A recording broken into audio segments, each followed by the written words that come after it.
Kasih tahu kamu di mana, lagi ngapain, walaupun istrimu nggak tanya, walaupun suamimu nggak tanya, kasih tahu dia. Saya sama istri saya begitu, dia nggak pernah nanya saya kemana, tapi saya selalu kabarin. Dari sini pulang saya kasih tahu dia, on the way ya, supaya dia tahu di mana kita berada. Sesibuk apapun kita, tetap harus punya waktu untuk kasih tahu pasangan. Itu penting, itu dasar. Amin. Karena kalau masih curiga, masih baperan nggak jelas, nggak bisa kemana-mana di rumah tangga. Pernah satu kali saya pergi sama teman saya dulu sebelum pandemi, kita bubur bareng-bareng. Saya ke toilet 15 menit, begitu dia keluar dia naruh handphone, 20 miss call dari istri. Begitu dia telepon balik, istrinya langsung marah, pakai loudspeaker lah. Mungkin dia terpaksa mati. Kamu di mana? Sama siapa? Video call sekarang, aku mau lihat. Akhirnya dia video call, dia muter-muter kayak penyanyi India. Dia kasih lihat sama dia muter-muter kasih lihat, ini aku ini. Saya mau tanya, dalam 15 menit itu perasaan istrinya gimana? Kalau kabut, kacau balau, kalau bisa dijedukin kepala ke tembok, laki gua di mana, sama siapa? 20 miss call, 15 menit bisa bayangin gak? Betapa hancurnya, betapa kalau kabut kacau ya perasaan dia. Nah ini rumah tanggamu gak akan pernah bahagia kalau kamu masih selalu curiga. Makanya ini yang kedua, percaya istriku baik, setia diberkati Tuhan. Percaya suamiku baik, setia diberkati Tuhan. Kalau setuju bilang amin. Jadi ini yang kedua, rasa saling percaya. Yang ketiga, apa yang harus ada dalam rumah tangga, yaitu komunikasi. Setuju gak kira-kira komunikasi itu penting? Rumah tangga yang sehat itu rumah tangga yang selalu ngobrol.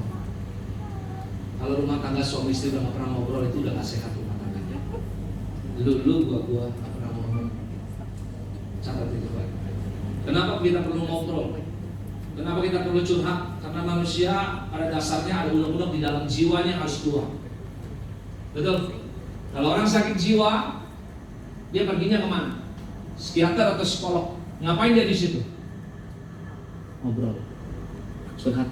Apakah langsung datang ke situ langsung disuntik? Oh, lu mesti disuntik mati nih? Enggak kan? Enggak kan? Dikasih obat? Enggak. Diajak ngobrol dulu. Apa akar masalahnya? Kenapa begini? Kenapa begitu? Semua ngomong. Jadi unek-unek ini harus keluar.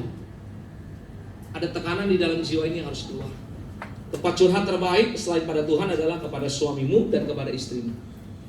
Makanya firman Tuhan bilang, sepakat meminta, doamu dikabulkan. Betul? Sepakat itu bicara tentang siapa sih? Suami istri, dua orang sepakat minta. Nah, bagaimana caranya sepakat? Jadilah pendengar yang baik. Penting. Nah, makanya biasakan mulai hari ini ketika Willy cerita, Vivani kamu jangan potong di tengah jalan.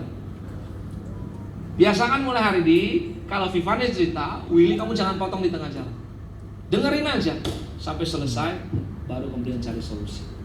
Karena kalau biasakan dipotong di tengah jalan, contoh nih, ketika Willy cerita sama kamu, aku tadi ada masalah di kantor, ternyata si itu nggak benar kerjanya gini-gini. Wah, langsung kamu cut di tengah jalan. Belum selesai dia ngomong, apa gue bilang? Dari awal kamu nggak percaya sama aku. Aku udah bilang jangan dekat sama dia. Sekarang lihat akibatnya. Kamu rasain sendiri kamu gini. Saya mau tanya ya, itu kan biasa perempuan gitu ya, suka begitu, suka langsung dengan cepat, gitu. Saya mau tanya kira-kira next time Willy akan cerita nggak sama kamu? Nggak akan cerita lagi. Kenapa? Saya cerita, malah saya tambah tekanan jiwa. Bukan solusinya ada, malah saya semakin dihakimi, semakin ditekan. Percaya saya Vivani, di luar sana banyak wewe gombel yang menanti. Saya nggak menakut-nakuti loh. Banyak rumah tangga selingkuh karena apa? Komunikasi. Ketika di rumah nggak ada lagi yang mau dengar, di kantor dia ketemu siapapun itu ngobrol, kemudian cocok. Kayaknya gue nyambung sama dia. Betul gak sih kira-kira? Coba renungkan itu. Nah makanya saya mau ingatkan ini yang ketiga. Komunikasimu harus dijaga selalu. Ya, jadi pendengar yang baik. Biasakan. Firman Tuhan bilang, hendaklah kita semua cepat untuk mendengar, lambat untuk berkata-kata. Jadi kalau nggak perlu ngomong, nggak usah ngomong, dengerin dulu sampai masalahnya selesai, dia ngomong cerita selesai, baru kemudian sama-sama cari solusi. Bagaimana caranya? Bergandengan tangan, sepakat. Bilang sama saya sepakat.